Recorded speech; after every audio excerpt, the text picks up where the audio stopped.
Hi guys, இந்த video நேற்று night எடுத்த வீடியோ. ஆனால் எனக்கு இப்போ பார்க்கும்போது கூட ரொம்ப டெம்ட் ஆகுது. ஏன்னா அவ்வளோ டேஸ்ட்டாக இருந்துச்சு பீஃப் கறி. நான் எப்படி செஞ்சேன்னு சொல்லிட்டு உங்களுக்கு சொல்லித்தரேன். நீங்களும் கண்டிப்பாக இதே மாதிரி ட்ரை பண்ணுங்கள். உங்களுக்கும் ரொம்ப பிடிக்கும். ஏன்னா அவ்வளோ சிம்பிள் தான். யாரும் ட்ரை பண்ண மாட்டீங்க. அட்லீஸ்ட் வீடியோவாச்சும் கடைசி வரைக்கும் பாருங்கள், எப்பயாச்சும் யூஸ் ஆகும். சரி வாங்க, சிம்பிளாக எப்படி செய்யறதுன்னு சொல்கிறேன். ஃபஸ்ட்டு இதுக்கு நீங்கள் தேவையான பீஃப் வாங்கிக்கணும்.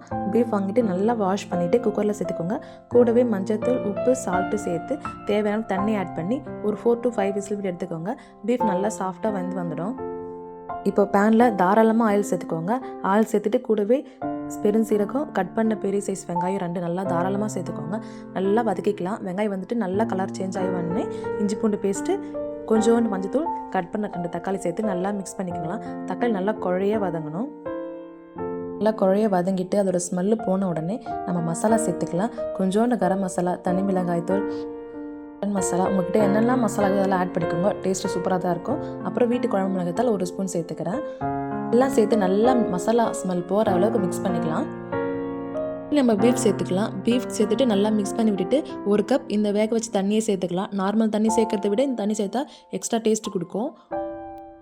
நல்லா ஒரு 10 மினிட்ஸ் நல்லா கொதிக்க விட்டு எடுத்தா டேஸ்டான பீஃப் கறி ரெடிங்க. ரொம்ப சிம்பிளாக தானே இருக்குது.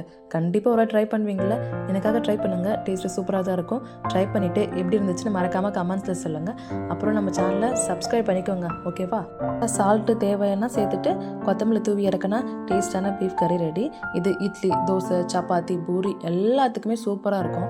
கண்டிப்பாக ட்ரை பண்ணுங்கள். நம்ம சேனலையும் சப்ஸ்கிரைப் பண்ணிவிட்டு போங்க. பாய்.